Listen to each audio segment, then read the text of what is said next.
So 5 years ago, I started writing this book where I took a lot of the principles that my mentors had taught me and a lot of the experiences that I had in my life had taught me. And I started writing down these subpoints. I was like, okay, was very valuable. This was very valuable. This was very valuable. And then all of a sudden, it turned into the C.A.R.E principle. And I subtitled it, Creating a Life That Makes a Difference to the World Under 30, because I had about 4 to 5 years left. And I was curious if all these principles could do something great. I was curious if these principles could lead to something that could create an impact that inspired other people to go after their dreams. So this is my last shot because I'm about to turn 30 next month.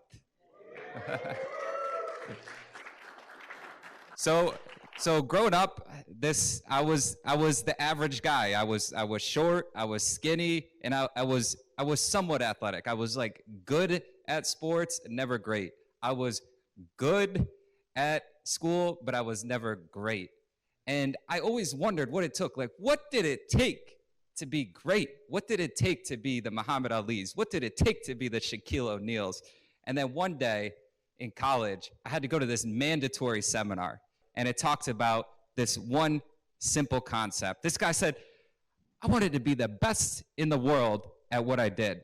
So all I did is I wrote down the top 10 people in the world at what I wanted to be. And then I learned, observed, studied, shadowed, and met all of those. I was like, well, why don't I do that? Why don't I just do that for myself? So I wrote down my top 10 list. And 3 weeks later, I found myself talking to the number 3 guy on the list. And he told me every single thing I needed to do at 20 years old to be successful in my career. And I just get chills thinking about this at 26 years old, 6 years later. I got voted top 50 golf fitness trainers in America, and I was on the same list as the guy that gave me that advice.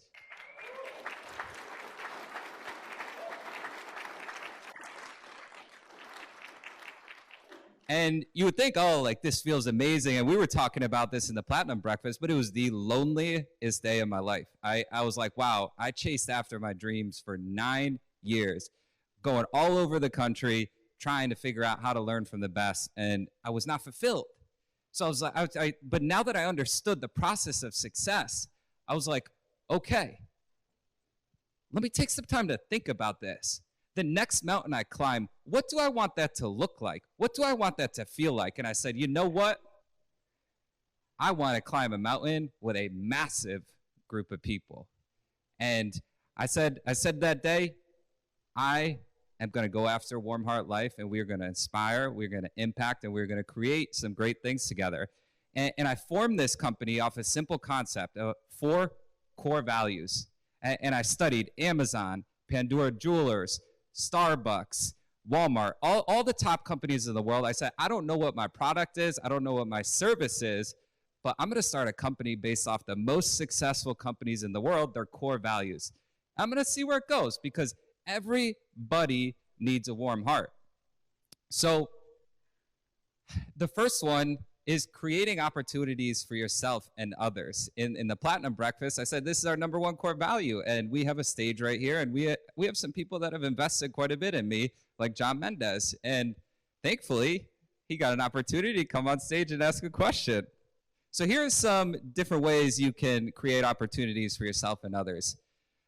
In 2018, I was so sick of dating apps. I was like, this is just not fun. Like, if I see someone I like, I want to go up to them and I want to get to know them. So I started studying all these programs, all these successful people, and I found out that the best compliment you can give is to just go up to someone and say, hi, what's your name?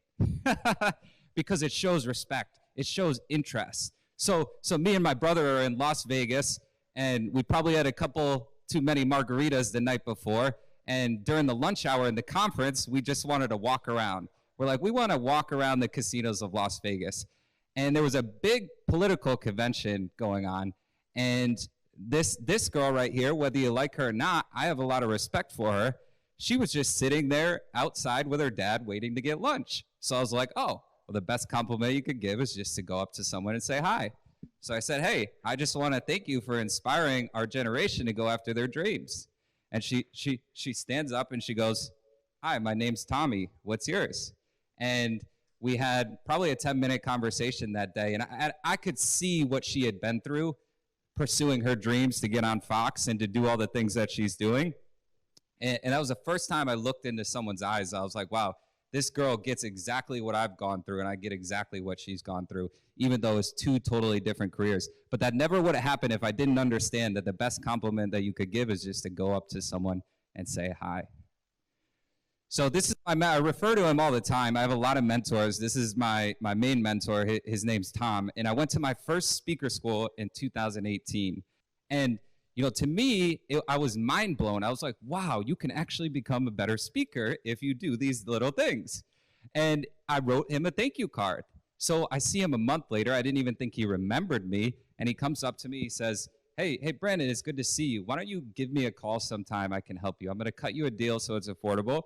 And he ended up becoming my business coach for 5 years. And I don't think I would have wrote the books I wrote. I don't think I would have had this conference if it wasn't for this guy, because this guy traveled around the world for 40 years doing this.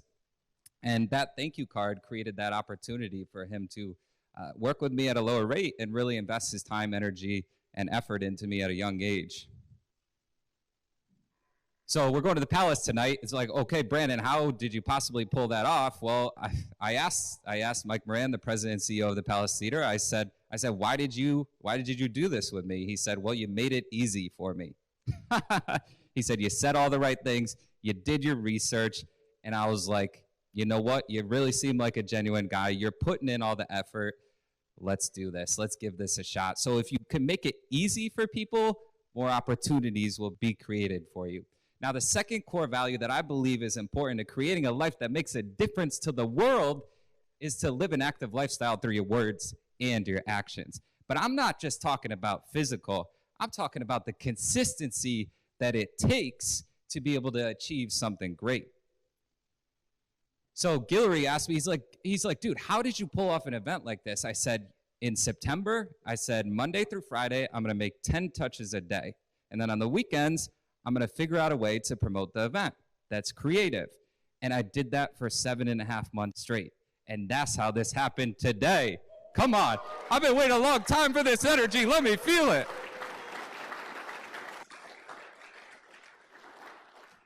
So I had always wanted to teach a workshop for 2 days. I had gone to so many, but I realized that there was a lot that needed to happen to be able to attract people that would want to spend the money and 2 days with me. And thankfully, I pushed myself to be able to work on that stuff. So when I took my first speaker school, instead of saying I'm going to teach a speaker school, I said, I need to get better as a speaker. So I said, I'm going to make 4 posts a week, and they're going to be mostly video. So for the first 3 years, I made 4 posts a week, and probably 80 to 90% were video. And I was so embarrassed to post it on my personal page that I created the Warm Heart Life page.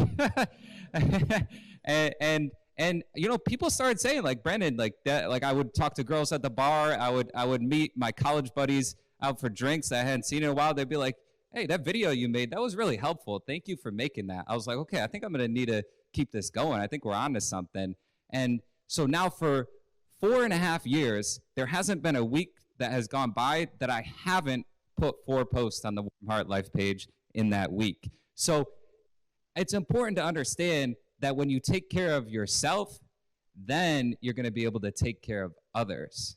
But so many people want the big things. So many people want those opportunities, but yet they're not. Like my friend Craig over there says, he says, are you willing to do what I did to be able to get to where I am? And that's the question that you want to ask yourself when you see someone successful. Are you willing to do what they did to get to where they are? Are you willing to fly from Canada to this morning to make some great things happen today? Give it up for the Canada guys.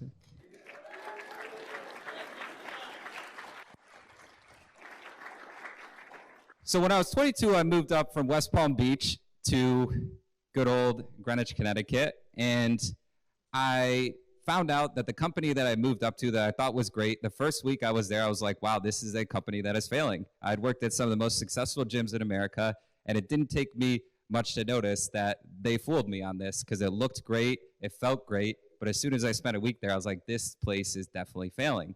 So I had to make a decision. And I was like, okay, well, I made a commitment. I'm going to stay here. And for 3 years, I was able to grow in a failing company because of this one thing. I asked my mentor, I said, why is this place failing? He said, I don't need to know any more details besides they don't know their numbers. And I realized that as soon as I got out of college, I had kept track of how much I made and how much I spent every single month. So if you want to be wealthy, do you know your numbers? Because I can guarantee you what, the moment you lose money, you're a heck of a lot more motivated to not go out with your friends and put in the work that night to be able to reverse that. And Pablo knows what I mean there. I know a lot of you in this room can feel that. The third core value that I believe will help you create a life that makes a difference to the world is to understand that respect is earned, not just given. So another bar conversation, I go up to these two girls and I'm like, hey, what's your name? You know, I was using my little trick. And the one girl goes, why are you worth it? I was like, oh, okay. And I said probably what every other guy would say. I'm like, I'm this, I'm that, I'm that, I'm that. And then, you know, I probably talked to these girls for 20 minutes. And then I realized after I left that conversation that I never once related it back to her. Like, what if I just said, that's a great question. What would make it worth it to you? And so now every conversation, whether it's professional or personal, I've had that thought in my mind. Why am I worth it? Because everybody's time is valuable. So my dad back there, give it up for him. When I was younger, my dad taught me the importance of following through on promises. When he was about 30 years old, he found out that, you know, this real world life situation that, oh, I got a family now. I'm actually making less money than when I got out of college. And he said, I got to start doing something about this. So he started going back to school on the side. And then eventually he told my mom, he's like, listen, I have to do this full time. It will only take me a year, and this will change our lives. So he would drop me off at daycare. I still remember this. He would drop me off at daycare, and then he would go to school. And then I would get picked up after that because my mom said, I got your back. I'm going to keep working. We're going to make this work. And not only did he follow through on that, but now he's just doing some incredible things with his business. And I'm just so thankful to have learned the importance of follow through with your promises, because a lot of people see the success, but they don't see the commitment, the big leap that people take over that bridge that most people just aren't willing to take. And a lot of these speakers in this room today, that's what they did. They took this big leap because they promised to themselves that they are going to do something great with their life. And I encourage you all to stick with that same mindset, and because you are going to do that if you can do that. So my mom taught me the importance of showing up. I wondered why I had so much success as a trainer. I wondered why I was having success as a business coach. And I realized it wasn't because I was the best in the world. It was because no one showed up more than me. No one showed up more on those calls. No one showed up more than the gyms. And listen, I'm not always on time. Like, I have a lot of stuff in my schedule, and quite frankly, I probably overwork myself, but I always make sure to show up, just like my mom did every time. Like, she worked full time, but she would always show up for the game. She would always show up to pick me up for practice. I can't remember a time where she never did. And I learned from Jesse Itzler, he said that one of the things that you need to do to build long-lasting relationships is to make sure that you show up when your people need you the most. And you all showed up here for me today, for the speakers today, for yourselves today, whatever the reason is. And I appreciate that so much. So make some noise as I transition this slide.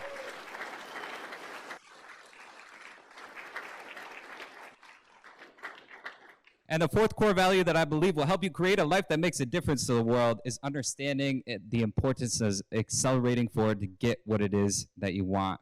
You see, I asked my mentor, we're sitting there 5 years ago, I said, why do most people not get what they want? He said, Brandon, most people won't get what they want. Most people never get what they want. Most people get to the end of their life with regret because they don't go after it fast enough. So I had talked about having a musician showcase night. I had talked about having a concert for a while. And then in 2019, I stopped talking after my mentor said that the year before. And we had that first event right there in the top left, musician showcase night. And then when the pandemic hit, I said I want to be the first person that brings personal development back to Stamford. And we had our first event up there. And then the next year, I said there's a lot we got to do better. And we had A to B Con, and now we got A to B Con 2.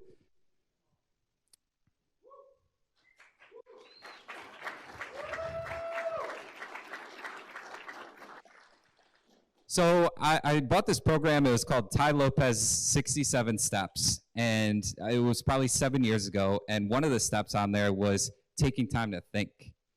And I never really heard that from someone, the importance of taking time to think. But he talks about how when there's no people around, no music, a different scenery, sometimes your best ideas come into mind. And one day I was on the beach, and I was like, this guy I saw speak said these companies pay him millions and millions of dollars or hundreds of thousands of dollars, whatever it is, to go evaluate their companies. And he tells them the same thing. You just got to care a little bit more. So I said, okay, if that's the key, this guy has $1 billion company now. I said, if that's the key, then how do I relate that to what I'm looking to do? And I was like, everybody needs a warm heart. And that's how Warm Heart Life started. I was in the beach and I drew a heart and then a smiley face in the sand. And then shortly after that, I came up with the CARE principle, which CARE and the core values in here represents what Warm Heart Life is all about. So when I was 20 years old, I heard this quote that really changed my perspective on everything. It said, when you do more than you're paid, eventually you'll get paid more than you do. And I was like, oh, I'm going to act on that. So for my first 3 years in the fitness industry, I think I made $3,000. But I had interned for 2 of the top people in the country. And after that, right out of college, people were paying $100 to $150 an hour. I wasn't getting all that, but to work with me. And I realized that if you put in the work to accumulate the skills necessary, then you'll get rewarded in the end. And the same thing's happening with Warm Heart Life. And you're going to see that transition into the biggest education system, the most impactful education system in the world by 9 years from now. So stay tuned for that one. So I was guest speaking on a call probably a month ago, and it was about how to become a phenomenal public speaker. And this lady asked me at the end, she said, Brandon, I feel like I'm a good speaker, but I'm too afraid to put myself on camera. And okay, she's like, do you have a fix for that? I said, not really, but this is what I did. I heard a concept when I was younger that talked about the 150 people funeral test. And it said, when you move on from this world, are 150 people going to show up to your funeral? And I said, oh boy, definitely not right now. So I was like, man, I got to do some work. I got to inspire people. I got to light some people up. I got to do some things. And so that's when I started writing books. That's when I started putting stuff on social media. And this was Muhammad Ali's funeral. And I remember watching that on TV. I believe it was in 2016. And I was so inspired by a guy who chased his dreams. He just chased his dreams. The inspiration that he had on the masses of people. So that's what I'm doing. I can't say I'm perfect, but I'm chasing a dream. And I'm trying to chase a lot of dreams for other people too. So I say this all to say that if you truly want to create a life that makes a difference to the world, it's important to give back to others what others have given to you.